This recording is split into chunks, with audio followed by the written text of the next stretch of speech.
Okay, I want to teach a truth. When I was a Christian, we're told, ask God for this, ask God for that, ask and you will receive. Okay, well, there's a fine line. There's in the Old Testament it says, I know I was heard because I prayed.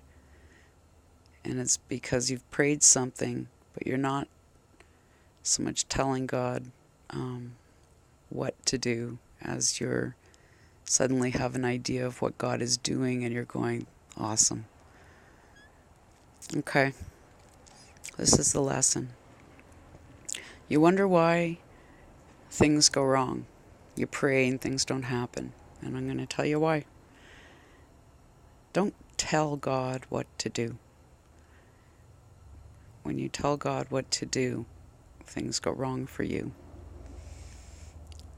On my playlist, there's one video that's called One God, worshiping one God, something along that line. There's only one single video on it.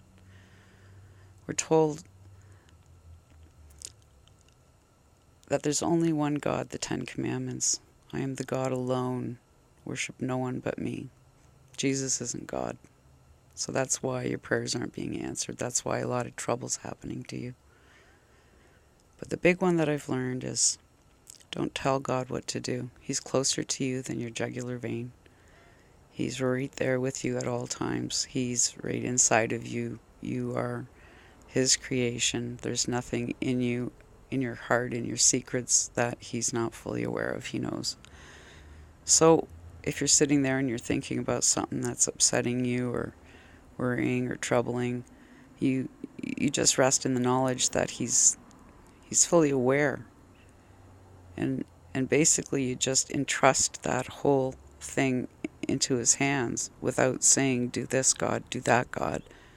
Oh, God, do this, please. Like if you don't do this, blah, blah, blah. Do you not think He's more aware of His own creations than you are? Maybe that person needs to go through a trial because this life is a test. And if you are trying to interfere and you're going to stop that person from learning some very valuable test, for the assurance of the reality of God, who is Allah, who is Jehovah, who is Yahweh,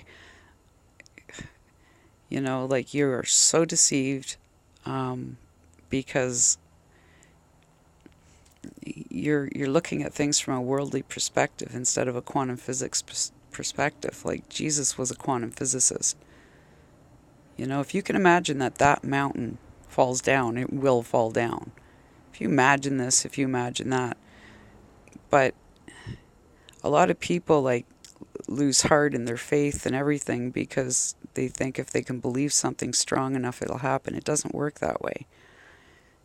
Everything has an appointed time in your life. Everything has a reason. And the test is to return to God.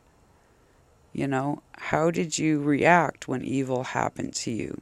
Did you hate God? Did you blame God? Did you yell at God? Turn your face from Him? Did it happen because you were doing a knowing sin, even though you could justify it by a lot of the Christian thing is, well, I'm forgiven anyway, so I can just go ahead and do it. Like, you really think that Jesus is going to stand up and defend you? You think you really are His friend? You're using Him. There's a poem, sex is evil, evil is sin, sin is forgiven, so sex is in. And that's kind of an attitude that I saw when I was a Christian. They run around and preach and everything, and they lose sight of the real message, which is bow your faces down before God.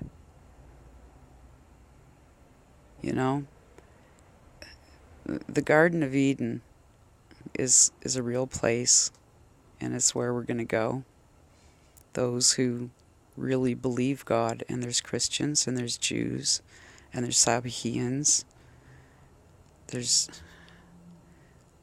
God knows all the children of Adam. Every person on this planet comes from the single soul of Adam. It's not an accident, split the atom. When you split it, it's a full atom each. It's not lessened by splitting it, right? And that works for the soul of Adam. So he could have made you have one religion, but instead you have many religions, and he can figure out who really is his slave and who's not. Are you a slave of God, or are you a slave of the world? Truth begets truth, and love conquers in a whole bunch of sins.